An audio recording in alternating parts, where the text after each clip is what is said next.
Les jeunes Chinois en ont assez du communisme. Et ils trouvent des moyens de protester, malgré la surveillance et la censure.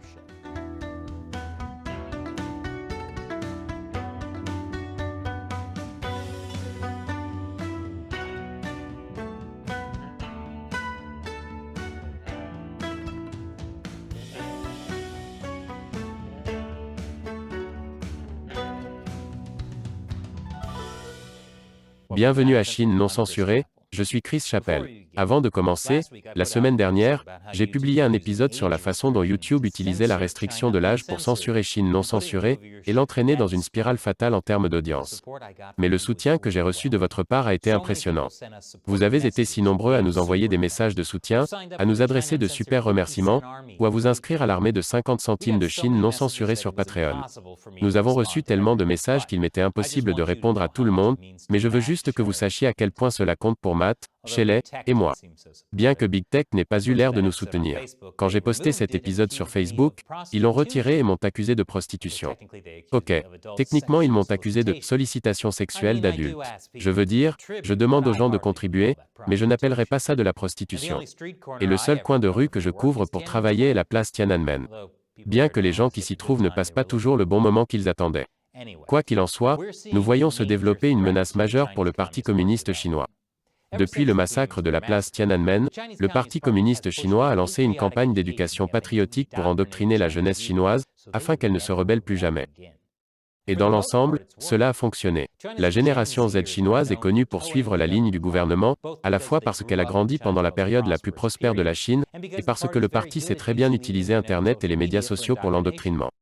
Attendez, donc tout ce que vous voyez sur les médias sociaux n'est pas vrai? Pourquoi? Alors cela pourrait signifier que je ne suis pas une prostituée. Facebook. Cependant, les choses ne semblent plus aussi prospères. Le chômage des jeunes crève le plafond.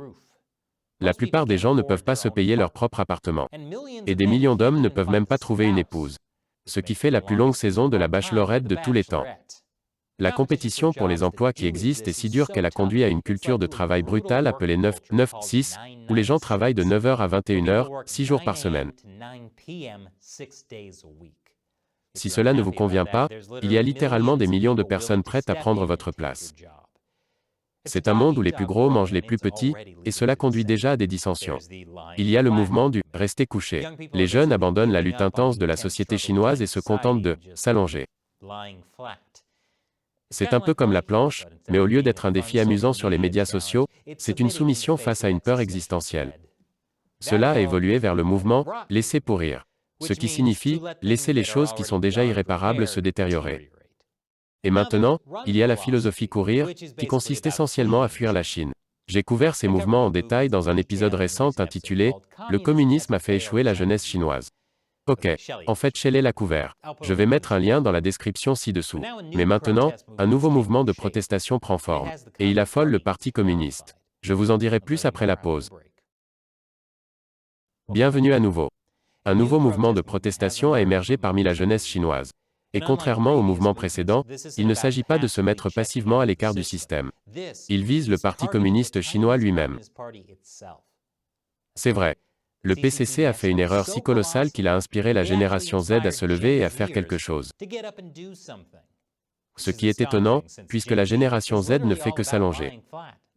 Au début du mois, je vous ai parlé de la manifestation solitaire d'un homme à Pékin, qui a accroché des banderoles sur un pont pour réclamer la liberté et la démocratie, et appelant à démettre Xi Jinping de ses fonctions. Il semble que le manifestant ait été rapidement arrêté. Mais sa protestation a pris une nouvelle vie. Dans toute la Chine, il est devenu connu sous le nom de Bridgeman, en référence au célèbre tankman du massacre de la place Tiananmen. Et plus important encore, il a inspiré d'autres personnes à protester également. Vous demandez-vous peut-être comment c'est possible? La surveillance est partout en Chine. Je veux dire, Bridgeman a été instantanément attrapé. Eh bien, il y a un endroit en Chine où il n'y a pas de caméra de sécurité, les toilettes publiques. Et donc les gens y ont répandu son message. Mon chinois n'est pas parfait, mais je crois qu'il dit « non au mensonge, oui à la dignité ». Pour passer un bon moment, appelez Xi Jinping au 66 03 71 66. Quoi qu'il en soit, ça se passe un peu partout. Voici d'autres photos de graffitis de toilettes d'une université de Nanjing. Certains appellent cela la nouvelle révolution des toilettes chinoises. Nouvelle, parce que Xi Jinping avait en fait lancé une, je ne plaisante pas, révolution des toilettes, pour moderniser les toilettes dans les zones rurales de Chine. Quand vous êtes communiste, tout est une révolution. Vous ne portez plus de boxeurs? Bienvenue dans la révolution des slips, camarades. Ces recréations du message de protestation sont documentées sur les médias sociaux, comme le compte Instagram Citizen Daily CN, ou celui-ci, Northern Square. En fait, Northern Square a reçu plus de 2000 communications du monde entier d'observation de messages anti-Xi. Et Citizens Daily CN a déclaré qu'à partir de dimanche, il avait reçu plus de 1500 communications d'observation de slogans anti-Xi provenant de plus de 328 universités dans le monde. La meilleure partie est que cela a montré aux jeunes dissidents chinois qu'ils ne sont pas seuls. Le pire, c'est de réaliser combien de personnes utilisent leur téléphone portable dans les toilettes publiques. Pendant des décennies, le Parti communiste a fait de son mieux pour que les gens soient isolés et effrayés. Mais maintenant les gens voient qu'ils ne sont pas seuls. L'un des organisateurs de Citizens Daily CN a déclaré au New York Times que, pour la première fois, je me suis senti pleine d'espoir. Dans cette ère de silence oppressant, il y a de la colère dans le silence, de l'espoir dans le désespoir. Une étudiante chinoise qui étudie à Londres a déclaré qu'après avoir vu les bannières de protestation diffusées dans le monde entier, elle a pleuré pendant des heures. Je me suis dit qu'il y a beaucoup de Chinois qui veulent aussi la liberté et la démocratie. Mais où êtes-vous? Où puis-je vous trouver? Si nous nous rencontrons dans la rue, comment pouvons-nous nous reconnaître? Et c'est toujours un obstacle majeur pour ce mouvement de protestation naissant. Comment les gens se connectent-ils quand les conséquences sont si graves? C'est un peu comme sortir avec quelqu'un qui a un penchant bizarre. Vous voulez trouver des gens comme vous, mais vous avez peur de ce qui peut arriver si vous en parlez à la mauvaise personne. Seulement dans ce cas, votre obsession est la liberté. Je suppose que c'est une manie que Facebook n'aime pas, et c'est pourquoi il pense que je suis une prostituée. Un étudiant de l'université de Guangzhou a expliqué au New York Times que, lorsqu'il prend le métro, il utilise la fonction AirDrop de son iPhone pour partager des photos de la manifestation et des instructions sur la façon de télécharger un VPN. Et écoutez ça, il a dit, la première étape pour mettre fin à la domination du Parti communiste est de réveiller le peuple. Cet étudiant a raison. Remarquez qu'il ne dit pas de faire tomber Xi Jinping. Non. Il comprend que c'est le Parti communiste lui-même qui doit disparaître. Et en cela, il a une longueur d'avance sur tant de soi-disant experts occidentaux de la Chine, qui pensent que le problème vient uniquement de Xi Jinping. Comme si seulement Xi pouvait être écarté, les choses pourraient revenir au bon vieux temps de... Je ne sais pas. La persécution de personnes différentes? Il n'y avait pas de bon vieux temps sous le Parti communiste chinois. C'est fou. Je n'arrive pas à comprendre pourquoi les gens disent ça. Oh attendez, oui je réalise. C'est comme s'il y avait un magasin où l'on peut payer pour frapper un chiot, mais ça ira mieux quand ils auront un nouveau directeur de nuit.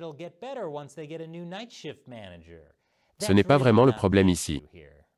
Mais au moins en Chine, de plus en plus de jeunes découvrent la vraie nature du Parti communiste chinois et travaillent pour y mettre fin.